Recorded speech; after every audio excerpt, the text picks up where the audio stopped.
If you are watching this on YouTube or listening to this podcast, wherever you are today, please hit that subscribe button, that follow button, so that you can stay current on the material that we are providing. But not only that, you then help us to spread the word to more people. You are vital in this mission to reaching our world of people just like you who are living in this nightmare. Welcome to the Covert Narcissism Podcast. I'm your host, Renee Swanson. Entitlement.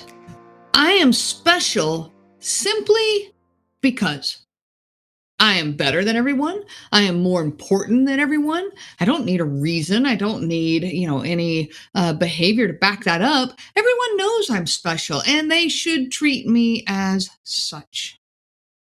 Individuals with narcissistic tendencies expect special treatment. They feel that good things should come their way simply because of who they are. Not because of anything they have or have not done, but rather just because they deserve it. They believe that they're superior to others and they deserve this special treatment and they expect more respect, more attention. They're often, demanding that treatment is different from everyone else, and they're very not reasonable about this. In fact, it's often quite shocking behavior from a full-grown adult. Entitlement is due to the internal emptiness that narcissistic people experience. And we are going to talk about that emptiness, where it comes from, and how it plays out with the covert narcissist. I'm Renee Swanson, your host of the Covert Narcissism podcast. Before we get started, I want to invite you to join us on Patreon. This is an amazing platform. Members receive semi-weekly nuggets of inspiration. These are points to ponder to keep yourself on a path of clarity and healing. Grasping covert narcissism, it's like trying to grab the wind. It's here one minute and then it's just gone. Keeping your thoughts clear can prove to be extremely difficult. My goal on Patreon is to help keep things simple and clear. You have already dealt with enough confusion, word salads, and circular conversations in your life. These nuggets of inspiration are clear and straightforward. In Patreon, you also can send me your own thoughts on topics that you need addressed, questions you have in your life right now. It's a partner relationship. So if you'd like to join us on Patreon, the site is www.patreon.com patreon.com/covert narcissism. I hope to see you there. Now, let's get into this entitlement thing. One other thing I want to mention is on these podcasts, if you will hit that subscribe button or like button or favorite button, please don't forget to do that. This helps so much to continue spreading the word and making this podcast more visible to others. The only way that we are ever going to be able to turn this rise in narcissism around is to educate our world. We need to reach other victims, and we need to reach the flying monkeys that are often so clueless to what's going on. And the more of them that we can reach, then the more of them that we can take, the more we can take the fuel away from the narcissist. So help spread the word, hit that like button, and let's move on. Now, where does this feeling of entitlement that's in a narcissist come from? At some point in time, narcissists bury their inner self. Often this comes from a lot of pain and suffering and turmoil in their own childhood. For many, many, many of them, they grew up in a very abusive childhood of some sort. And the pain that they experienced in that childhood is simply overwhelming. They just cannot bear it. And so they create a false image, a false sense of self. And it's like this false self is their own buffer between that inner turmoil that they have and their day-to-day functions. But this false self, they have to create this false self to be this wonderful person, this ideal being that they want to be, but they don't know how to be. They don't have the resources, the internal resources to carry it out. And so this person, this false self is also often built up to be, charming, intelligent, compassionate, this very great and wonderful person that they then portray to the world. And this creates an extreme problem because this false self, by definition, is not real. And so it has no depth, no substance to it. And this is why, like, if they create this false self of being a compassionate person, well, when there's no depth behind compassion, then compassion is not real. It's calculated, it's manipulated. It's, I do this for them and then they do this for me. I do this compassionate gesture for them and then they tell me all the wonderful things about who I am and how I behave, and so that I get all this praise back when I do. That's the emptiness that's behind this false self. And with this, that false self is unavoidably insecure. Like it's so shallow and it's fragile. And there's nothing that's going to change that. And so this false self has to be stroked all the time. It has to be constantly validated or it will collapse on them. And that fear of collapse is part of the rage that is behind narcissism. Is they're so afraid that that false self is going to collapse that they protect it for all they are worth. Now, do I think that a covert narcissist can verbalize all of this? No. No, they are often not at all aware of any of this. And the narcissist then maintains this image of superiority. It's extreme intelligence or attractiveness, wonderfulness, specialness in some way. And it takes great effort to hold up this image. And this plays out as entitlement. They have decided that this false self is who they truly are. And you, the victim, must support that and must validate that. They deserve special treatment just because of who they are, not anything that they have done. They deserve praise, attention, recognition, to be told that they are wonderful just because they have decided that they are. Well, extreme narcissists will show this entitlement in extreme ways. When their false self is threatened, you will know it. Yelling, screaming, cussing, throwing things, breaking things, hitting, aggressive threats. How dare you question my superiority? Well, covert narcissists are not this extreme narcissist.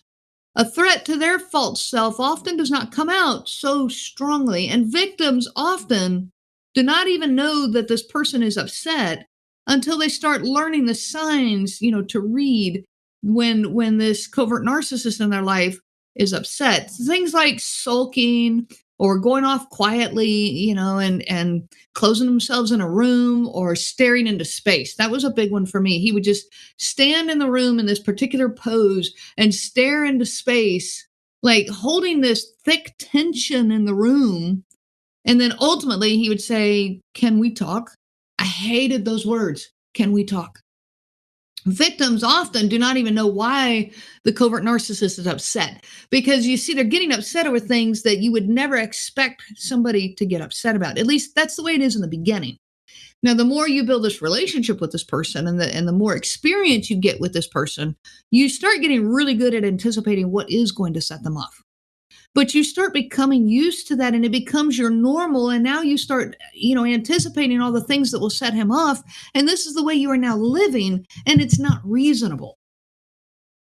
With a covert narcissist, it is not glaringly obvious that all of this is going on. It takes a while for victims to get their eyes open.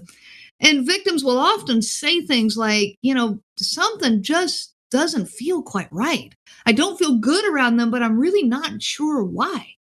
I just can't put my finger on what the problem is. And so then I'm not sure there really is a problem. Is there a problem? Is there not a problem? Like, you're just not sure. That's how confusing covert narcissism can be.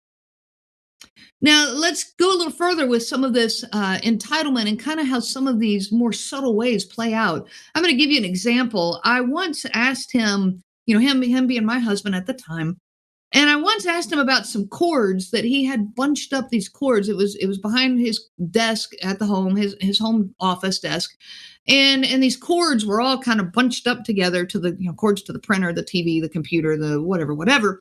And I asked him about it, and I asked if it was a fire hazard because you hear that these kind of cords can be fire hazards. And I asked him about it. Well, he told me no. He goes, it's fine. And so I moved on. I just thought, okay. It was just a simple question. He answered that it was fine. So I moved on.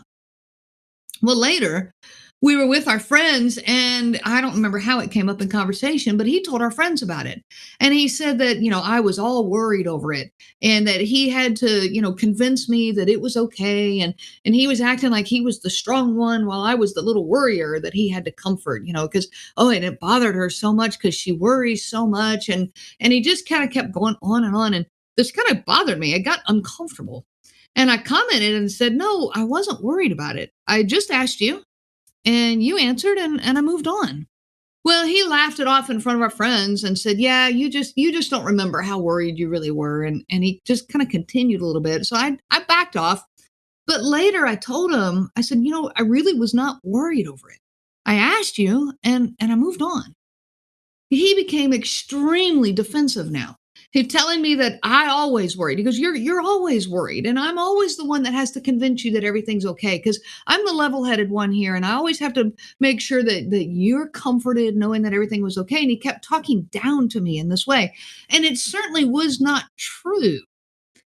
Apparently, though, just asking him about something, anything, boosted his superiority over me and continued to feed his false self that he was this superior, caregiver, and you're just my little companion who I got to care for. And I did not understand at the time what was going on, but I did know how it made me feel. And I really did not like how it made me feel. And so what ended up happening was I quit asking him about things. I quit going to him about stuff. If I had questions, I would, find another avenue to get my answer. And of course, this later made him mad because, well, you never ask me about anything anymore. Well, he didn't understand. It's because of how he made me feel. And trying to explain it to him, any of you out there know, if you're dealing with a covert narcissist, you know how that went over. I'll give you another example. When I was pregnant with our second child, we were living in Ohio, and this is a very similar example. And I was pregnant through the winter months. And multiple times he told our friends that, well, when she was pregnant in winter in Ohio, she ran the air conditioning like crazy. She had that air conditioning cranked down to 32 in our house. And it was just below freezing outside. And she cranked that AC. And this little Phoenix boy was just miserable. And he laughed about it and made it like I was just, that I had been so mean to him in doing this and that he had to endure it. He had to, that eternal victim role that they play of, but I just put on some extra clothes and some extra blankets and I made sure she was taken care of. I never ran the air conditioning like that. Never. And yet he says it and he laughs like it's just hysterical and how much he was the martyr for, for enduring this and how he just takes so much suffering upon himself. And he thought that everyone should feel sorry for him for having to endure all this. And he ate up all that attention. Well, this time when I objected to it, in front of our friends. I went, I did not do that. Well, he told me, well, you just don't remember things as accurately as I do. And he continued to tell people this story throughout most of our marriage. And anytime I objected, he just told people, well, she just doesn't remember because, she was pregnant at the time. And so she just doesn't remember. Well, these examples can seem so petty. And if I tell them to people who are not, within that knowledge of covert narcissism, I tell people about it. They just kind of, they laugh it off and go, yeah, that's a nothing and move on. And I hear from victims all the time things like, I know this sounds like nothing. And my first words to them are, don't say that. They'll tell me, I know I sound crazy complaining about this, and I know I shouldn't make such a big deal out of this. And these are the things they say. And I'm like, no, it's not petty. It's not trivial to be made feel inferior all the time. Their false self must be superior always. This is that entitlement. They have to always be above you. They simply can never be wrong. They can never be the lesser person in the relationship, and they can never be anything less than this great and wonderful being. Well, that is not fair to you. That's abusive to you because in order for them to get there, they are stepping all over you, all over your heart, your thoughts, your feelings, your existence. I'll give you another example. Crossing the street with him can prove to be a very scary occurrence. And I've heard this from other victims, so I'm actually starting to realize that there's some common occurrences here with this. He walks out on the crosswalk like he owns the road. Like how dare you? He'll stare at cars like I dare you to even come close to me. And if a car is coming, it's like he puffs out his chest, puts his nose in the air, and he walks arrogantly out in front of them, entitled to this space of the earth right this moment. And if that car comes close, he will glare at that driver, like just stare them down. Sometimes he will yell at them, but more often than not, it's the passive aggressive glare. And he's even done this in the church parking lot with our fellow church members. And, it's embarrassing. There is simply no give on his part. I've talked about that in other podcast episodes, but they have no give, no sense of cooperation with others, no attempt at making life easy for anyone. And it's honestly like he was daring someone to hit him. He actually tells the stories of many times when he was nearly hit while crossing a road in a crosswalk. One time it was even by an ambulance, and he wears it like a badge of honor. When our boys were little, he used to take them by the hand and he'd walk straight out into the street with like no acknowledgement of a car coming. We even teach kids to look left and look right and look left again. Well, no, not him. He's just going to walk straight out, and those cars better stop. And multiple times he walked straight out in front of a car with our two young boys at his side, and it really scared me. It made me extremely uncomfortable for the safety of our children. But if I said anything about it, they create this environment where you are not comfortable and not safe to talk to them. If I said anything about it, he would get either extremely defensively angry and you just don't understand and you're just being afraid or whatever, but he would make me so he would get so defensive about it. Or he would get more bold and walk out there even more aggressively just to prove a point. They always have to prove a lesson to you or make a point.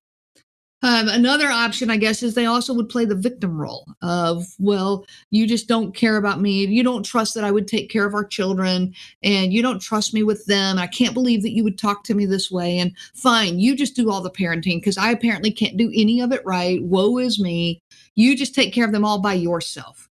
And now everything is flipped. And now I'm trying to convince him that that's not what I said. It's not what I meant. I never said you're not good enough. And now the circular conversation begins. These examples, I could go on and on and on, and I know you can too. The problem is not any one occurrence of these things. It's not that he would walk out on the crosswalk like that every once in a while. Or it's not that, as an entitled driver, he was an extremely entitled driver, and his attitude was, this is my lane and my space, and you better get out of the way. And if a car pulled out in front of him, he would speed up to just make sure it was a problem, and then he'd be all mad at him, flashing his lights and glaring at him and honking his horn and all of this. And it was like he wanted it to be a problem so he could act out this way. Well, again, it's not any of these single events that are the problem. The problem is the consistency of it. The problem is day after day after day. And you cannot possibly explain to someone the hundreds and thousands of examples that you have lived. You can't do it. You can't take your whole life and show it to somebody. They will not understand how it makes you feel to be living every single hour of every day for years like this, with a person who is so entitled and feeling so lofty above you in every aspect of life, and that you have to constantly uplift. You have to constantly tell them how wonderful they are. Tell them, how much you appreciate them and how much it's not possible to feed that false self enough fuel, enough energy, enough food. It's not possible to feed them enough to get them to be okay, to just be genuine with you, or just, you can't love this out of them. I was convinced I could love this out of him. And if I just showed him enough care, then he would feel okay. The security would come out and he could drop all this facade that he had, this image that he had. But you can't, because they hold on to that false self like it's their only source of existence, because it is. They don't have anything behind it where if that false self collapses, They have nothing left, and they're so fearful of that. You are not crazy. You are living in a crazy situation, but you are not crazy. This false self, this is why you see glimpses and glimpses of good. They give you just enough good to make you think that the relationship is good, that we're okay here, or that it's getting better. And yet they give you just enough bad that makes you just go crazy and does so much damage. And that's something I'm actually writing another podcast episode on, and we're going to be talking about that just enough good and just enough bad. So that is coming. But I tell you right now, you are not crazy. Living with a person with this amount of entitlement and superiority in them is incredibly painful. It's intense, it's constant, it's exhausting, and you are not alone. And I wish you so much peace on that journey of healing. Now, please hit that like button or that favorite button so our podcast can be more visible to our world. Other people will begin to understand more if they start learning about covert narcissism. Our world needs to know what's going on, so we, as those victims and survivors, can start finding the support we need. I wish you so much peace. You have been listening to the Covert Narcissism Podcast with your host, Renee Swanson. Be sure to check out our website at www.covertnarcissism.com. There you will find many resources just for you to help you on this journey. You can also reach out to me by email at Renee, RENEE, at cnglifecoaching.com. Those letters are CNG, as in Covert Narcissism Group. I do look forward to hearing from you. I wish you so much peace on your journey of healing. The information provided by Renee Swanson and the Covert Narcissism Podcast is for educational purposes only and is not to be used for diagnosis purposes and not intended to be a substitute for clinical care. Please consult a healthcare provider for guidance specific to your case. This material discusses narcissism in general. It does not claim that any specific person has narcissism and should not be used to refer to any specific person as having narcissism. Permission is not granted to link to or repost this material to support an allegation or a claim that any specific person is a narcissist. That would be an unauthorized misuse of the material and information provided.